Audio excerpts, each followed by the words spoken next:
Number 3. The world's emptiest airport. In 2009, the island nation of Sri Lanka just ended its deadly civil war. The victorious president, Mahinda Rajapaksa, immediately made up plans to give the country an economic push. At the time, the country's biggest city, Colombo, was the only city with an international airport. However, that was all about to change as the president envisioned a second commercial hub in the Hambantota region, located 250 kilometers away from the former capital.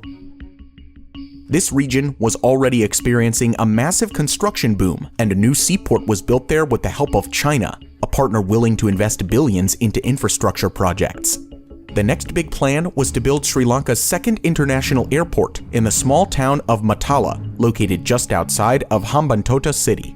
At the time, a government agency submitted a report advising against the construction of a second international airport at Matala. The report concluded that the money would be better spent on extending the international airport in Colombo instead.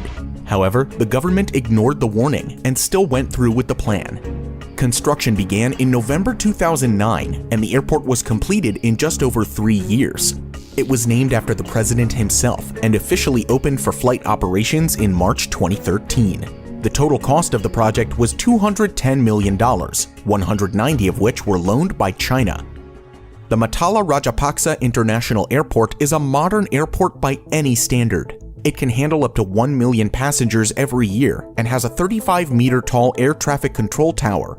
Its proximity to Sri Lanka's most famous tourist attractions makes it an ideal location for many travelers, so there was some optimism when the airport was opened. While it looked like a reasonable project at first, the red flags were always there, most important of which is its geographic location. The airport is located in a small city with a population of just 20,000 people, a third of which live below the poverty line, so the local demand for the airport is non-existent.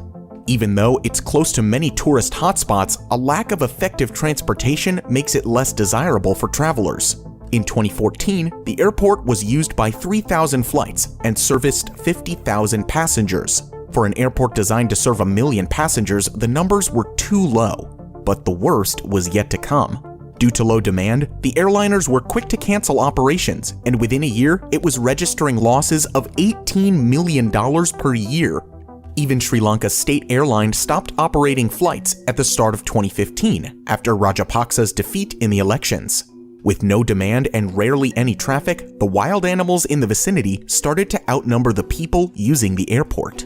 On one occasion, the government had to employ 300 soldiers to chase the wild animals away from the premises. Its huge area was also used as a rice storage warehouse to reduce losses. Matala Rajapaksa was making all the wrong headlines, and in 2016, Forbes termed it as the world's emptiest airport. In 2018, the airport was completely abandoned when Fly Dubai, the only airline still using it, stopped its operations. Critics claim that the project was not economically viable from the start, and that it was developed simply because Hambantota was the home region of the former president.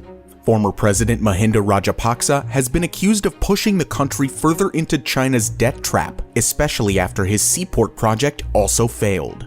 The airport became briefly operational during the COVID-19 pandemic as the demand for return flights grew. Its long-term future, however, remains uncertain, with no clear plan in place.